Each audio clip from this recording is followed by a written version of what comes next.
अस्सलामुअलैकुम। Rahman free dialysis centre में इस वक्त मरीज़ों का ट्रीटमेंट चल रहा है और यहाँ पे मरीज़ किस अंदाज़ में उनको ट्रीट किया जा रहा है और क्या उनकी ज़िंदगियों के बेहतर सिलसिले बन रहे हैं, उस हवाले से हम देखते हैं। अभी आज यहाँ पे एक नई मशीन डोनेट हुई है। यहाँ पर मुख्तलिफ़ लोग बात कर रहे हैं, डायरेक्टर साहब भी बैठे हैं और उसके अलावा जो चेयरमैन हैं वो भी बैठे हुए हैं, तो हम उनसे भी बात करते हैं। डॉक्टर साहब, आपको क्या लगता है कि आपके सेंटर में जिस तरह से आप मरीज़ों का ट्रीटमेंट यहाँ पे कर रहे हैं और अभी आज आपने सियालकोट में एक मशीन का मज़ीद इफ्तिताह किया है, तो मरीज़ मुतमईन है या नहीं है? बिस्मिल्लाहिर्रहमानिर्रहीम जी, सबसे पहले तो बड़ा लगा ख़ास करम हुआ कि आज एक मशीन की ज़रूरत थी। यहाँ पे बेसिकली 2 मशीनों की ज़रूरत थी। यहाँ पे एक मशीन आज आ गई है और इसका सेहरा हमारे दोस्त राजा मोहसिन परवेज़ साहब के सर, इनकी वजह से, और जो इनके मोहब्बत वाले लोग हैं बाहर यूरोप में, नॉर्वे में, जिन्होंने ये मशीन डोनेट की है। एक मशीन की और ज़रूरत है और इसी तरह बेशुमार पेशेंट हैं जिनका हम डायलिसिस यहाँ फ्री कर रहे हैं। 150 ख़ानदान है जिनका हम डायलिसिस करते हैं पूरे पाकिस्तान में, जहाँ जहाँ हमारे सेंटर हैं। तो 150 ख़ानदान की उम्मीदें हमसे वाबस्ता हैं। हम पूरी कोशिश करते हैं उनकी उम्मीदों पर पूरा उतरें। और यहाँ पर कुछ ऐसे और लोग भी मौजूद हैं जो चाहते हैं कि हमारा भी डायलिसिस फ्री किया जाए। 120 ख़ानदान और लोग, 120 लोग हैं पूरे पाकिस्तान में जो चाहते हैं कि हम उनका डायलिसिस फ्री करें। यहाँ सियालकोट आज आए हुए हैं। यहाँ पे भी कोई तकरीबन 24-25 लोग हैं जो वेटिंग लिस्ट में हैं। हम चाहते हैं हम करना उनका डायलिसिस, लेकिन क्योंकि फ़ंड ना होने की वजह से, और ख़ासतौर पर इस्लामाबाद के अंदर सबसे ज़्यादा मुश्किल आ रही है हमें। वहाँ पे एक सेंटर का ख़र्चा 18 लाख रुपये का ख़र्चा हर माह, तो मुश्किल में है। वहाँ पे फंडिंग की कमी है। तो वो लोग जो मुखय्यर हज़रात हैं वो एक पेशेंट अडॉप्ट कर लें। एक मरीज़ पे पाकिस्तानी 30,000 का ख़र्चा आता है, 100 यूरो का ख़र्चा है। तो अगर आप समझें कि हाँ एक पेशेंट को हम अडॉप्ट कर लें, तो अल्लाह करे आप लोगों की वजह से, ये पहले भी मैं समझता हूँ आप लोगों के तामन की वजह से ये मशीन लगी है। तो हम चाहेंगे इसी तरह और जो पेशेंट हमारे पास, वो लोग वाकई डिज़र्विंग है, जिनके डायलिसिस की ज़रूरत है, हम करना चाहते हैं। अल्लाह करे आपके दिलों में अल्लाह ये बात उतारे। और ये 50 लोगों का आप सोच लें कि हमने 50 लोग यूरोप ले लें, कि हमने 50 लोग अडॉप्ट करने हैं रहमान फाउंडेशन के लिए। जो डायलिसिस के पेशेंट हैं, मुस्तक हैं, बेसिकली हम इनकी सांसों को बढ़ाएंगे, इनकी सांसों को बढ़ाएंगे। चंद दिनों के मेहमान होते हैं, चंद सालों के मेहमान होते हैं। अब एक छोटी सी बच्ची का डायलिसिस हो रहे हैं, ये करिएगा मैडम। अब ये बच्ची का डायलिसिस हो रहा है, इस उम्र में ये बच्ची डायलिसिस करवा रही है, ज़रूरत है। अगर नहीं करवाएगी तो ये 26 दिन की मेहमान होती है। इधर मैडम एक तरफ, अब ये लोग 26 दिन आखिरी दिन होता है पेशेंट का। मेडिकल साइंस कहती है कि 26वां दिन ये गुजार नहीं सकता बंदा बगैर डायलिसिस के। तो ये किधर जाए लोग? ये हमारा हक है, ये ओवरसीज़ पाकिस्तानी कम्युनिटी ग्लोबल का हक है, ये हम सब का हक है कि हम इनका साथ दें। राजा मोहसिन परवेज़ जिनकी तरफ से आज मशीन यहाँ पे डोनेट हुई है, राजा साहब मैं आपसे पूछना चाहूँगी कि आपने किस जज्बे के तहत यहाँ पे मशीन डोनेट की है और आप कैसा महसूस कर रहे हैं? बिस्मिल्लाहिर्रहमानिर्रहीम। मैं तो अपना ये फ़र्ज़ समझता हूँ, जितना भी हमें अल्लाह ताला ने दिया हुआ है उसके ज़्यादा हमारी ज़िम्मेदारी बनती है कि हम अपने बढ़ चढ़ के अपने जो बहनों भाई हैं उनकी मदद करें। मैं तो ये कोई इतना बड़ा केस नहीं समझता, ये हमारा फ़र्ज़ है जो हमने पूरा थोड़ा करने की कोशिश की है। ये बहुत बड़ी बात है जो राजा साहब कर रहे हैं कि वो इस चीज़ को अपना फ़र्ज़ समझ रहे हैं कि हम जितना भी आवाम की फ़लाह के लिए, बेहतरी के लिए कुछ कर सकें। ये बहुत अहम बात है। इनके साथ बैठे हैं अमजद इकबाल अमजद साहब, ये हमारे ओवरसीज़ में से हैं। राजा, आप क्या समझते हैं अमजद साहब के यहाँ पे जो रहमान फ्री डायलिसिस सेंटर में जो सिलसिला चल रहा है, ये कितना पुरअसर है? अस्सलाम वालेकुम। सबसे पहले, और मैं इंतहाई मुतमिन भी हूँ, खुश भी हूँ, और डॉक्टर साहब को मैं दुआ देता हूँ अल्लाह ताला इनको इसी तरह अपनी टीम के साथ चलने की तौफीक दे। ये बड़ा अच्छा काम कर रहे हैं। और सियालकोट में, लाहौर से आके सियालकोट में सेंटर बनाना, लोगों को रिलीफ देना, ये वाकई एक बहुत बड़ा काम है। और ये अल्लाह के नुमाइंदे बने हुए हैं, अल्लाह ने इनकी ड्यूटी लगाई हुई है, बड़े खुशकिस्मत हैं। और पूरी टीम को मैं मुबारकबाद देता हूँ जो इनका साथ दे रही है। तो इंशाअल्लाह ताला आने वाले दिनों में ओवरसीज़ पाकिस्तानी का, मैं क्योंकि तंजीम का प्रेसिडेंट हूँ और 92 कंट्रीज़ में हमारे ऑफिस हैं, तो मैं तमाम ओवरसीज़ की तवज्जो इस तरफ कराऊँगा और रहमान फाउंडेशन का जो काम है इसमें हाथ बटाने की पूरी कोशिश करूँगा। इंशाअल्लाह अल्लाह पाक आपको तौफीक दे। आप क्या कहना चाहेंगे कि आपको क्या लगता है कि जो ये सिलसिला चल रहा है रहमान फाउंडेशन का, इसको आप किस अंदाज से देखते हैं? देखिए ये एक सदका जारिया है और जो लोग इसमें हिस्सा डालेंगे उनके लिए नहीं, उनकी आने वाली नस्लों के लिए ये भलाई होगी। बिल्कुल। तो ये एक बंदे का काम नहीं, ये पूरी कौम का काम करता है। जितने मुखय्यर हजरात हैं कि वो उनके साथ बस बहुत सारे लोग हैं जिनको पता नहीं कि ये काम किया जा रहा है। अब हम सब मिलकर ये कोशिश करेंगे कि जो लोग साहिब हैसियत हैं और मुखय्यर हैं और करना चाहते हैं लेकिन पता नहीं, और इसमें क्यों ऑनेस्टी है इस इदारे में हमने इसको ऑब्जर्व किया है, जहाँ ऑनेस्टी हो तो लोग फिर उसके लिए भागते हैं कि यार चलिए। और इंशाअल्लाह ताला हम हमजा साहब के साथ मिलके अपने जितने लिंक्स में हैं, कॉन्टैक्ट्स में जो है, उन सबको अब अवेयरनेस देंगे कि ऑनेस्ट प्लेटफॉर्म है, इस पर भर चढ़ के हिस्सा लें। बहुत शुक्रिया। अदनान साहब, आपके क्या तासुरात हैं? जी, मुझे तो मिस बहुत अच्छा लगा इधर आके। रियली मैं बिल्कुल भी एक्सपेक्ट नहीं कर रहा था। इतने अच्छे अरेंजमेंट्स रहमान फाउंडेशन के और इतना अच्छे तरीके से यहाँ पेशेंट्स को अटेंड किया जा रहा है। रियली मैं तो डॉक्टर वकार साहब को बहुत अप्रिशिएट करूँगा और इंशाल्लाह रहमान फाउंडेशन के साथ हम मिल के दिन रात इनके लिए जो मैक्सिमम हो सका अपनी एफर्ट्स पुट इन करेंगे। जी, थैंक यू। बहुत शुक्रिया। राव साहब, आपके क्या ख्यालात हैं? बस मेरे ख्यालात तो ये हैं जी कि डॉक्टर वकार साहब जो हैं हमारी जो दस्ता है हमारा, उसके चेयरमैन हैं और उसके रोवे रवा हैं।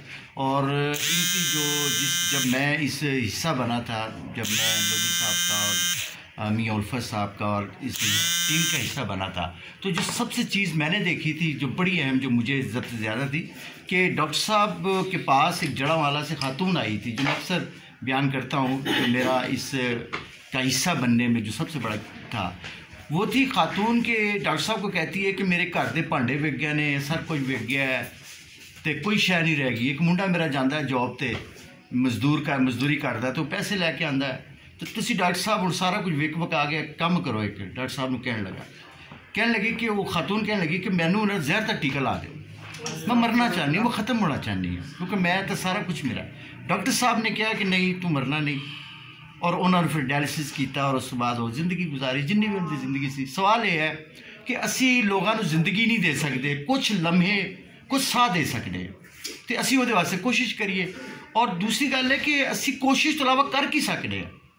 बिल्कुल। जिस तरह अज मोहसिन साहब राजा साहब ने, मैं कहना अल्लाह ताला इन्हां दी नस्लों के अंदर, जिस तरह लोधी साहब ने गल की कि नस्लों के अंदर ये चीज़ आ जानी चाहिए अगे, और बेशुमार चीज़ां तो इंसान बच जाता है, ਜਿਹੜੀਆਂ ਤੁਹਾਡੇ ਉੱਤੇ ਆਫਾਤ ਆਉਂਦੀਆਂ ਨੇ, बीमारियां आंदियां ने, उस तो महफूज हो जाते हैं। जल्दी फारग करेंगे। जी प्रिंस साहब, आप बताइए कि आप क्या तासुरात हैं आज इस हवाले से? सबसे मैं सीनियर वाइस प्रेसिडेंट हूँ ओवरसीज़ कमेटी का, हमजा साहब और हम एक टीम है। मैं सबसे पहले मुबारकबाद देता हूँ डॉक्टर नियाज साहब को, जिन्होंने ये बेड़ा उठाया हुआ है, और इंशाल्लाह इस्लामाबाद की बात रही, इस्लामाबाद का हम इंशाल्लाह उसका हम उठा लेते हैं बेड़ा, हमारी टीम पूरी हम इनके साथ हैं। तो इंशाल्लाह जो ये काम कर रहे हैं वाकई सब ने वही, क्योंकि रिपीट हो रहा है, तो माशाल्लाह बहुत अच्छा है। अल्लाह जज़ा दे सबको, राजा साहब को भी और हमारी टीम भी, हम इंशाल्लाह इनके साथी हैं और इंशाल्लाह मिल के चलेंगे और पूरी एफर्ट करेंगे इनके लिए। बहुत शुक्रिया। यहाँ पे हमारे साथ और भी बहुत सारी लोग मौजूद हैं। ये मुनज़्ज़ा हैं, ये यूके से आई हैं। मुनज़्ज़ा, आपके क्या ख्यालात हैं कि जो आज यहाँ पे आप आई हैं, इनॉग्रेशन हुई है मशीन की, क्या कहना चाहेंगी आप? जी, सबसे पहले अस्सलाम वालेकुम सारे हजरात को। यहाँ पे मैं ज़्यादा लंबी बात तो नहीं करूँगी, मैं यही कहूँगी कि हमारे चेयरमैन साहब जो डॉक्टर वकार हैं, इन्होंने इतना बड़ा बेड़ा उठा के ये अकेले चल रहे हैं। अब ये बात है सिर्फ एहसास की, अगर जिस तरह से अगर थोड़ा सा एहसास हो इंसान को कि ये किस तरह से ये चला रहे हैं और ये अदारा किस तरह से चल रहा है और लोग किस तरह से इनके पास आते हैं और किस तरह से उनके हालात हैं पीछे, अगर हम थोड़ा सा एहसास करके उनकी एक छोटी सी हमारी एक एफ़र्ट है जो उनके लिए ज़िंदगी का बायस बन सकती है, तो मेरा यही पैगाम है कि बस थोड़ा सा एहसास चाहिए और थोड़ी सी मदद चाहिए। बिल्कुल। शाजिया, आप बताइए। जी, बिस्मिल्लाहिर्रहमानिर्रहीम, अस्सलाम वालेकुम। बस जी, मैं ये जानती हूँ डॉक्टर वकार ने एक बहुत ही खालिस नीयत के साथ एक छोटे से पौधे का जो है आगाज़ किया था इस एक 3 मशीन के साथ। उनकी नेक नीयत ही खुद देखते हुए अच्छे लोग इन्हें मिलते रहे और एक काफिला बनता रहा और अल्लाह ने इतनी ज़्यादा कामयाबियाँ दी और लोग यहाँ से बहुत ज़्यादा फैंस लेके जाते हैं। आप बताइए सफ़िया साहिबा, आपके क्या ख्यालात हैं? जी अस्सलाम वालेकुम। वालेकुम मैं तो सलाम। यही कहूँगी, अगर लम्हाए दौरे हाज़र और लम्हाए मौजूदी कोई मसीहा है तो वो डॉक्टर वकार नियाज़ हैं। इन्होंने मसीहाई का दम भरा हुआ है, लोगों को जो सांसें बख्शना, क्योंकि अभी हम सुनते ही आ रहे थे यही कि लोगों के ये ज़िंदगी को लंबा करने के लिए कोई हमें ऐसा सर्वाइव करने के लिए कोई ऐसा हमें तरीक़ाकार चाहिए। तो डॉक्टर वकार नियाज़ ने जो कदम रखा है नीचे दुनिया में, ऊपर तो फरिश्ते कर रहे हैं काम, नीचे डॉक्टर साहब ये काम कर जो कि ये मसीहाई कदम बढ़ रहे हैं। बहुत शुक्रिया जी। फ़रा दीबा हमारे साथ है। फ़रा, आप क्या कहना चाहेंगी? जी बहुत बहुत शुक्रिया। मैं सबसे पहले जो रहमान फाउंडेशन के बानी हैं, रहमान फाउंडेशन के जो चेयरमैन हैं डॉक्टर वकार अहमद नियाज़ और हमारे लोधी साहब और हमारे राव साहब, ये ऐसा खूबसूरत गुलदस्ता है। जब मैं आई थी और मेरा इन लोगों के साथ ताल्लुक़ 2003 से स्टार्ट हुआ और उसमें मैं आई और उस वक्त एक सेंटर था लाहौर मॉडल टाउन में और वहाँ पे 2-3 मशीनें थी और आके मैंने देखा कि वाकई ये सही मानों में खिदमत खल्क हो रहा है। इनका ये जज्बा और इनकी ये नेक नियति आज 8 अदारे हैं पूरे पाकिस्तान में। और अगर ये नियतों की बात होती है, Rahman foundation free dialysis centre है, मजाक नहीं है। फ्री डायलिसिस करना बहुत मुश्किल काम है। लोगों के घर बिक जाते हैं, जेवरात बिक जाते हैं, बहुत सारे मामलात होते हैं, कर्जा उठाना पड़ता है, लोग अपनी ज़िंदगी बचाने के लिए सूद उठाते हैं, लेकिन इन तमाम चीज़ों से बालातर है और ये सही मायनों में सारा बल्कि लोग आएँ, लोग आके देखें। जिस शहर में भी वो हैं, मुख्तलिफ शहरों में हमारे डायलिसिस है, हमारी वेबसाइट पे जाके देखें, ऑनलाइन चेक करें कि हमारे सेंटर कहाँ कहाँ हैं। और आज एक यानी कि जम्मे गफ़ीर है हमारे साथ, वो लोग जो नेक नियत रखते हैं। हमारे साथ ओवरसीज़ इकबाल अमजद साहब की सरबराही में जो ओवरसीज़ पाकिस्तानी यहाँ पर बैठे हुए हैं, अदनान साहब बैठे हुए हैं, प्रिंस इकबाल साहब बैठे हुए हैं, नामवर लोग हैं ये खिदमत खल्क में। चट्ठा साहब बैठे हुए हैं, ये वो लोग हैं। और यहाँ पे और बहुत सारी शख्सियात हैं, इकबाल साहब। तो मैं कहती हूँ कि ये वो लोग बात आखिर में बात करूँगी, ये वो लोग बात महसूस कर सकते हैं जिनके अंदर इंसानियत होगी। बिल्कुल, जो इंसान होगा ना, जो अल्लाह जिस इंसान को पैदा किया है, वो इंसान जिसके अंदर इंसानियत होगी, जिसके अंदर खिदमत खल्क का जज्बा होगा, जो ह्यूमन वैल्यूज़ को समझता है, वो इस काम को समझने। बिल्कुल, हमारे साथ लोधी साहब मौजूद हैं। लोधी साहब, आप क्या कहना चाहेंगे? जी, अल्लाह का शुक्र कि अभी हमें बहुत खुशी महसूस हो रही है जो इन्होंने राजा मोहसिन साहब ने एक मशीन हमें डोनेट की है। और ये एक सेकेंड हैंड मशीन थी जिसकी 4 लाख रुपए कीमत थी, लेकिन जब हमने उसको परचेज़ किया तो इसकी प्राइस डॉलर की वजह से बढ़ गई, जो कि 8 लाख तक पहुंच गई। तो हमें उम्मीद है इंशाअल्लाह ताला इसी जैसे अल्लाह पाक हमें बरकतें अता फरमा रहा है, चिराग से चिराग जल रहा है, हमें उम्मीद है कि इंशाअल्लाह एक दिन आएगा कि ये हमारा सियालकोट का सेंटर इंशाअल्लाह इंडिपेंडेंट हो जाएगा फंडिंग में भी। यहाँ पर हमारे आगाज़ के साथी फरीद खान तरीन साहब बैठे हैं, मैं इनसे भी मुल्तमस हूँ कि चंद अल्फाज रहमान फाउंडेशन के हवाले से अपने ख्यालात का इज़हार फरमाएँ। फरीद को सेकंड लास्ट। जी, मैं बिल्कुल फ़रीद साहब से भी पूछना चाहूँगी। जी फ़रीद साहब, आप बताइए, आपके क्या इस बारे में ख्यालात हैं? बिस्मिल्लाहिर्रहमानिर्रहीम जी, रहमान फाउंडेशन और ओवरसीज़ पाकिस्तानी हमारे ये जो भाई बाहर से आए हुए हैं और जो गरीबों का दर्द रखते हैं और इस मुल्क का दर्द रखते हैं, मैं आप सबका शुक्रिया अदा करता हूँ कि आप लोगों ने हमारे सियालकोट शहर को एक ऐसी बड़ी नेमत दी कि जो लोग इस्तेकाद नहीं रखते थे इलाज कराने की और उनके घर तक बिक गए। ये रहमान फाउंडेशन की कदर उन लोगों से पूछिए जो यहाँ पे इलाज करवाने आए हुए हैं, डायलिसिस करवाने आए हुए हैं, जो हर रोज़ ज़िंदा रहते हैं और हर रोज़ मरते हैं, लेकिन इन अल्लाह के बंदों ने अल्लाह की मखलूक के लिए इतना बड़ा ये काम किया है कि उनको जो 26 दिन के बाद डायलिसिस की ज़रूरत होती है, ये उनको खून और सारा काम करते हैं और अपनी जेब से ये काम कर रहे हैं। मुझे दुआ है इन लोगों के लिए कि अल्लाह इनके वसाइल और बढ़ाए और इंसानियत की इसी तरह खिदमत करते रहे। और आप सबका बहुत बहुत शुक्रिया। बहुत शुक्रिया जी। आप मिर्ज़ा अब्दुल शकूर साहब, आप क्या इस बारे में कहना चाहेंगे? मैं तो जी सब तो पहला खुदा दा शुक्र अदा करांगा जिन्हें डॉक्टर वकार नियाज साहब नूं सियालकोट दा रुख करन दी तौफीक दित्ती, क्योंकि इत्थे जिहड़े डायलिसिस सेंटर ने वो डायलिसिस सेंटर मौजूद है ने, लेकिन कुछ ना कुछ पैसे जिहड़े ने लोकां नूं देने पैंदे हैं। लेकिन यह वाहद सेंटर है जिहदे च पैसा किसी नूं कोई देना नहीं पैंदा, दोपहर की रोटी भी लभदी है। तो जिहड़े नाल वाले सेंटर वाले ने वो उन्हां दा अगले दिन जदों असीं किसे मिले या किसी साहब नूं कि भी यह सेंटर इत्थे है, तो उन्हां दा कहना सी कि यह जिहड़ा सेंटर तुसीं बना लिया साडे कोल क्यों आके बना लिया, तुसीं एक तो फ्री करदे पे हो, दूसरा तुसीं मुफ्त करदे पे हो। तो यह की वजह हैगी? मैं क्या यह वजह हैगी है कि जिन्होंने तुसीं दत्कार दिंदे हो उन्होंने सहारा दिंदे हैं। सो यह बड़ी अहम गल है और मैं बहुत शुक्रगुजार हाँ राजा मोहसन परवेज साहब का जिन्होंने अज 7वीं मशीन इत्थे दिती है, इन्हां दा बहुत शुक्रिया। मैनू तो बड़ी खुशी हुई सी, पिछे डॉक्टर उल्फत रसूल साहब जो तशरीफ लियाए ने, लोधी साहब तशरीफ लियाए ने, असी सियालकोट की जिहड़ी स्पोर्ट्स एसोसीएशन जिहड़ी पाकिस्तान की सब तो पुरानी एसोसीएशन है, उहदे जदों तकरीब की अरशद लतीफ़ भट्ट साहब की मेहरबानी नाल, ते उत्थे उन्हां वादा किया कि असी ये जिहड़ा तुहाडा खसारा है हर महीने का इनू पूरा करने की कोशिश करांगे। पहले भी सलीम बरियार साहब की बड़ी मेहरबानी है, सियालकोट तो उन्होंने ताल्लुक है, लेकिन हुण कुछ दिनों तो जदों मैनू मिर्ज़ा आसिफ साहब और यह तो बिल्कुल अबनार्मल आदमी है ने, मतलब हर वेले जिथे जाते हैं जी मैं इस सेंटर ते पूरी तरह इस्लाम नाफज कर दिता है।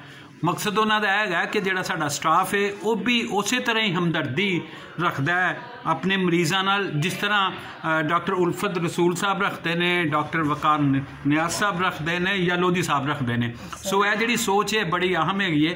तो मैनू यह भी बड़ी खुशी हैगी है कि अमजद इकबाल अमजद साहब जिहड़े ने ओवरसीज़ पाकिस्तानी जिहड़े ने उन्हां दी नुमाइंदगी करदे और फिर 92 मुल्कां च रह के अगर वो चाह रहे हैं कि सियालकोट की खिदमत की जाए, मेरे लिए बड़ी वड्डी गल है कि इस सियालकोट नूं हर इदारे ने लाहौर दे ने अपनी फंड रेजिंग वास्ते पूरा जो ब्रांचेस है ना जी उसमें ये मैं जी गल करना चाह रहा बड़ी अहम है भी तमाम इदारे इतों खुवत फाउंडेशन होवे, चाहे शौकत खानम हॉस्पिटल होए, चाहे कैंसर केयर हॉस्पिटल होए, चाहे कोई होर इदारे होन, इतों इमदाद तो लै जाते हैं लेकिन इत्थे दे लोगों को सर्विस नहीं दिंदे। तो यह वाहद इदारा है जिहड़ा लाहौर बह के इत्थों के लोगों को सर्विस दिंदा पिया और पैसे लाहौर तो भेज रहे हैं। तो सियालकोट वालियां नूं अगर हुण एहसास हो गया है तो यह बड़ी खुशी वाली गल है। तो असी उम्मीद दिलाने कि गो यह सफ़र ज़रा मुश्किल है, मतलब मिर्ज़ा आसिफ साहब तो बहुत ही ऑप्टिमिस्टिक रहते हैं हर वेले कि जी नहीं सारा कुछ कर लाँगे। मैनू चुके तजुर्बा है, मैं चुके इंटरनेशनल इदारियां नाल मुख्तलिफ नाल काम करता रहा और सियालकोट की सनत नूं बचाने वास्ते मेरी जिहड़ी ऑर्गेनाइजेशन है कम्यूनिटी डिवेलपमेंट कंसर्न उन्हें खासा रोल प्ले किया है। असल में मेरे वड्डे भाई ने यूनुस मिर्ज़ा साहब, उन्होंने ख्वाब है कि अपने पिंड में एक हॉस्पिटल बनाना है, उन्होंने को अपनी जायदाद का तीसरा हिस्सा दिता है। तो मेरे लिए एक मश्क भी हैगी है कि असी देखिए कि सियालकोट के लोग ऐसे इदारे की अगर मदद करना शुरू कर देंगे तो ऐसे इदारे की वजह नाल मेरी अपनी क्रेडिबिलिटी बन जाएगी कि नहीं है को डिलीवर कर दें। लोग अगर मदद करेंगे तो डेफिनेटली वो क्रेडिबिलिटी बढ़ेगी। और यहाँ इस बात को आगे बढ़ाते हुए मैं आप लोगों को ये बताती चलूँ कि किस तरह से लोग यहाँ पे रहमान फाउंडेशन को सपोर्ट कर रहे हैं और रहमान फाउंडेशन के लिए बेहतरी के सिलसिलों को आगे बढ़ा रहे हैं। मेरी आप तमाम लोगों से भी ये अपील है, जो लोग भी देख रहे हैं हमें सुन रहे हैं, मेहरबानी फरमाइए और कुछ डोनेट कीजिए रहमान फाउंडेशन को, क्योंकि रहमान फाउंडेशन एक ऐसा इदारा है जो आवाम के लिए एक ऐसा डायलिसिस सेंटर बना के बैठा हुआ है जो बिल्कुल फ्री ऑफ कॉस्ट है। लोगों के पास रुपए नहीं है, लोगों के पास अपना इलाज का कोई सिलसिला नहीं है, लेकिन रहमान फाउंडेशन इस तमाम सिलसिले को आगे बढ़ाए जा रहा है। आप लोगों से दरख्वास्त है कि हत्तुल इम्कान मदद कीजिए। बहुत शुक्रिया।